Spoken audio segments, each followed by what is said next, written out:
Hello, welcome to We Are the Arsenal. I'm JC, your host for today's live show. Arsenal news, plenty to round up since the last time I brought you one of these, which I believe was Friday.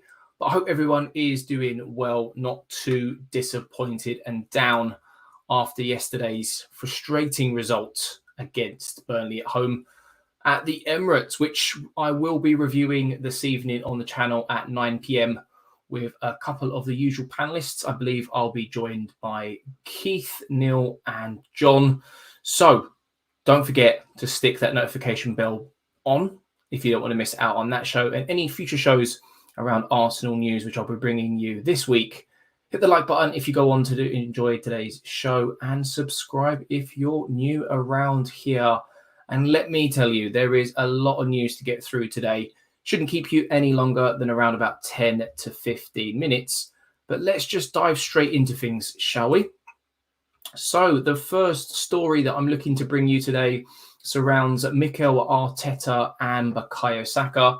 Funnily enough, during the last live show, I asked the panel whether or not Mikel Arteta would deserve a new contract come the end of the season, should he secure Champions League football, or if he still deserves that contract if he doesn't. Now, most of the panelists said that they think he does deserve a new contract if he gets Champions League football for next season. But literally, I think it was a couple of hours later, or even possibly the next morning, Mail Sport said that Arsenal will offer Mikel Arteta a new contract before the end of the season as the Gunners look to tie down their manager and ward off any interest from Manchester City in replacing Pep Guardiola. So an interesting one. Not too sure how much truth there is behind that. But funnily enough, today, Chris Wheatley went on to say that Arsenal are expected to offer manager Mikel Arteta a new contract. His deal is set to expire in the summer of 2023. So he only has 18 months left on his contract. And Arsenal keen to tie him down for another 2 years, potentially. So that's a 2-year extension. Now, interestingly enough, Chris Wheatley goes on to say that star player Bukayo Saka also deserves a new contract, and they're looking to offer him a further 3 years, I believe, on top of the deal he already has in place. I think his current contract is due to finish in the summer of 2024. So they're keen to tie Bukayo Saka down for at least another 3 years. I think it's safe to say that since signing his previous contract extension, he's become one of Arsenal's best and most vital players. And due to his excellent form of late, Arsenal looking to reward the player with a new contract so it's in line with other top and important players at the club. So let me know down in the comments below or in the chat box, does Arteta deserve a contract now to ward off interest from the likes of Man City, or would you prefer to wait until the end of the season to see where he finishes, whether it's top 4, 5th, top 6? I think European football at the bare minimum is, well, the least we can expect. But is that enough to justify a new contract for Mikel Arteta? I'm not going to ask you the same question with Bukayo Saka because I think everyone would say that, well, let's tie him down long term. He's Arsenal through and through. Why wouldn't you want to offer him a new contract?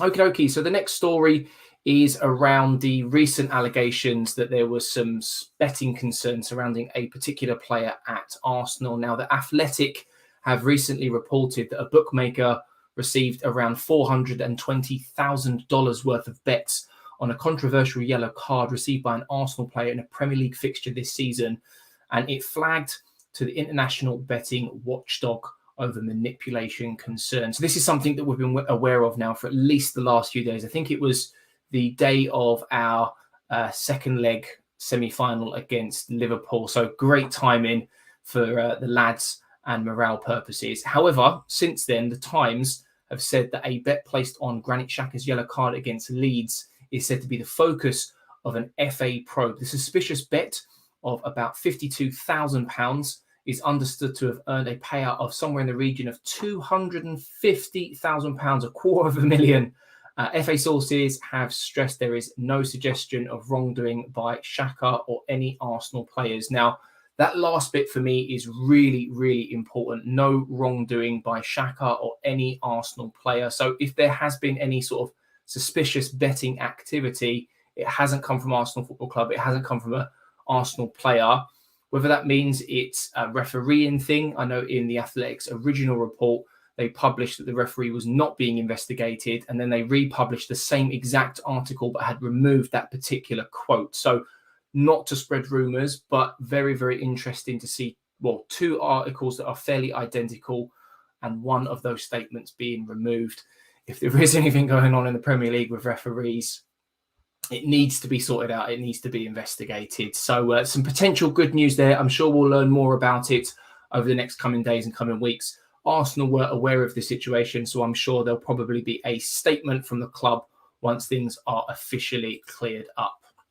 Next up on the list, we have two players, two youngsters, shall we say, that are at the club looking to gain more first-team football elsewhere to help further their development, one of which is John-Jules. Dom Howson said that John-Jules is very close to joining Sheffield Wednesday on loan, and it has since been reported by many other outlets as well. So I think we all knew that once he'd been recalled after his not-so-successful spell at Blackpool in the Championship, he'd moved down a level into League One just to see if it could help his development. That now seems to be moving in the right direction. So between now and the end of the January transfer window, that one should get tied up. If not, someone else, no doubt. Carl Heen, a goalkeeper, one of the youngsters at the club, very high thought of, an international for Estonia already, is another one that could be on his way out of the club on loan to a Championship team, Reading more particularly, who seem to be interested, keen to at some point break into the Arsenal first team. And with that second spot, with Leno being linked with a move away from the club, potentially open over the next few years, he wants to go away and get some vital minutes, and then maybe over the next sort of 12 to 18 months, really ask a question of Arteta. Does he deserve to be in that starting team? So he looks to be set for a move away in the Championship. I think it'd be really, really, really good for him. As long as he's not sat on the bench as a number two, he can go away, get some minutes in the tank, maybe go out on another loan at the beginning of next season as well. He's an international now. He's hungry. He's had a taste for that first team football. So I think it's very, very vital for his development that he can go away and get some first team minutes. Up next, we've got Artur, a individual that often features on these news shows. Allegri over the weekend gave an interview saying that this is our team and we're not going to change anything. Artur is part of the Brazilian national team. He is an important player. Juventus are not accepting a 6-month loan proposal that has been submitted by Arsenal as of now. Now, reports are suggesting that Juventus are more open to an 18-month loan deal. The fee, obviously, for that loan would be significantly higher compared to a 6-month, and they do want an option to buy in there, which I would say suits Arsenal because we're not being forced financially. And if he has a really, really good 18 months, we've got an option to bring him in considering the lack of depth we have in there at the moment. And if he has a torrid time, he can go back to Juventus and we can focus on another target. And funnily enough, Tutto Sport said recently that an agreement has practically been reached between Arsenal and Juventus for Artur. His agent is closing the details. Arsenal are willing to take him on an 18-month loan. And as I've reported on this channel the other day, Edu and Artur's agents were in London discussing this particular move. And we are desperate for midfielders. The last couple of games have really, really, really showed that. So hopefully between now and the end of the window, there's only a week left, Arsenal can get this deal done. Up next, we've got Aubameyang. David Ornstein of The Athletic has said, irrespective of Arsenal's response to the Al Hilal loan, which is a loan with an option to buy covering all wages, which is not known yet, Pierre-Emerick Aubameyang is inclined not to accept a transfer to the Middle East at this stage of his career.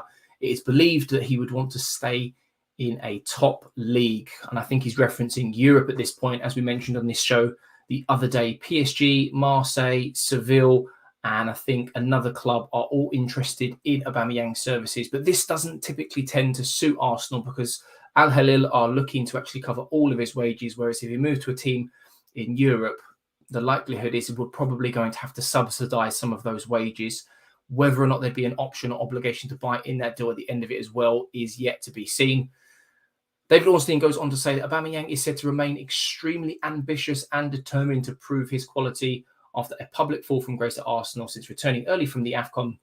He's thought to have resumed training, but separately and at different times to the senior squad. So he's keeping himself fit. He really looks to be, well, moving away from the club, if I'm honest with you.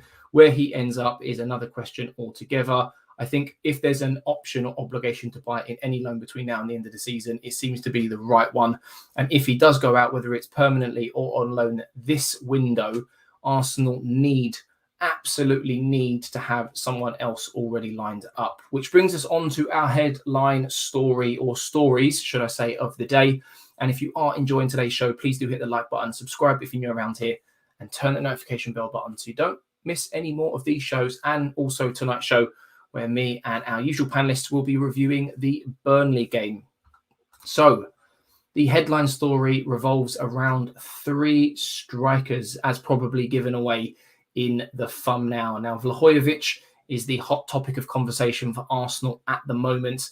And the CEO of Fiorentina over the weekend said that we've not received any official bids for Vlahovic as things stand. Vlahovic he goes on to say that we're open to discussions and negotiations, but we want Vlahovic and his agent to be clear on his future, as they're not answering. We need to talk about it. And this was an interview that he gave to DAZN.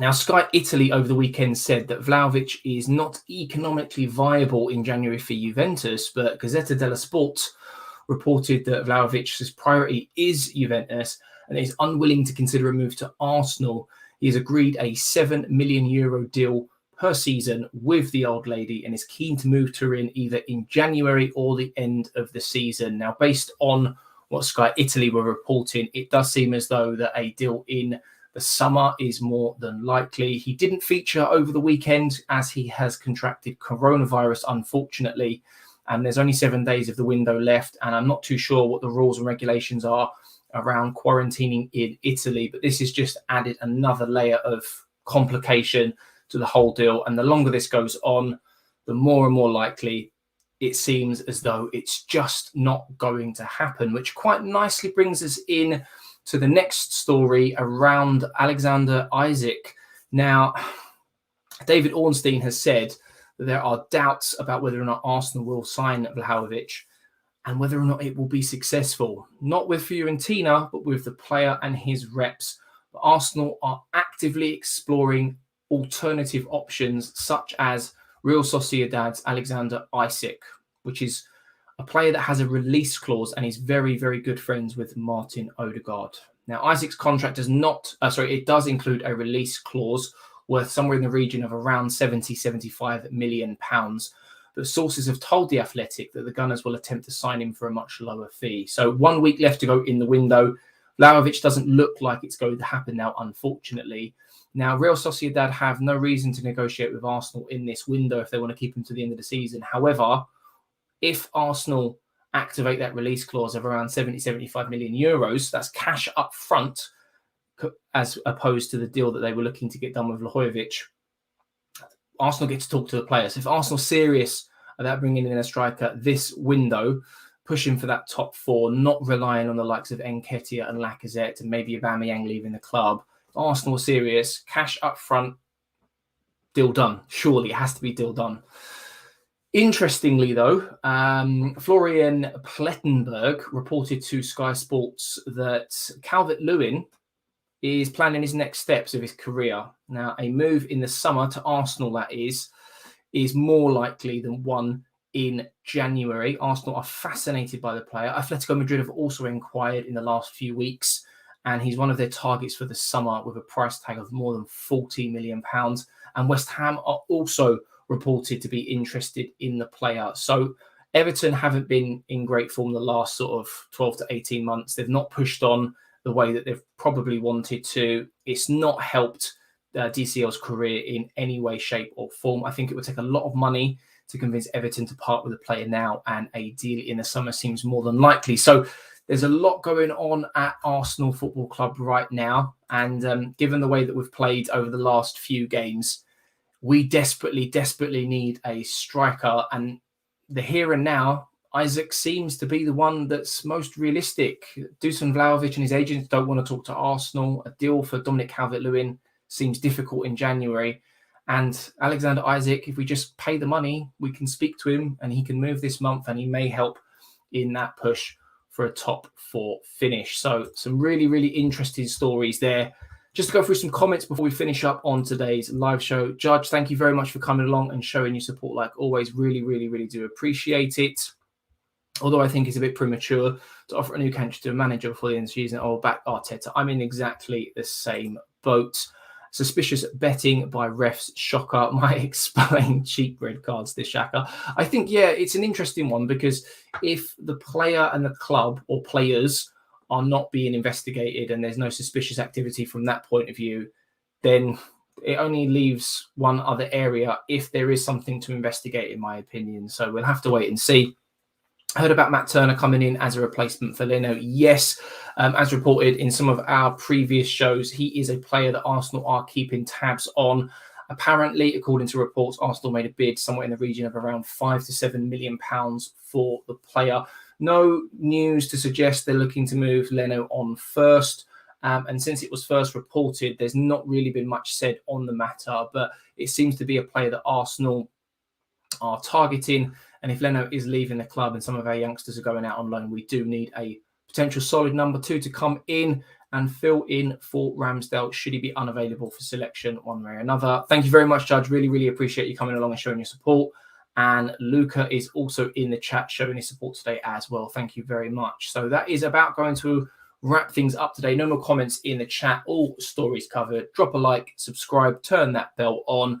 Hopefully, I'll see you a little later on today for the review of the Burnley game. But for now, I'm JC, and I'll catch you in the next one. Thank you very much.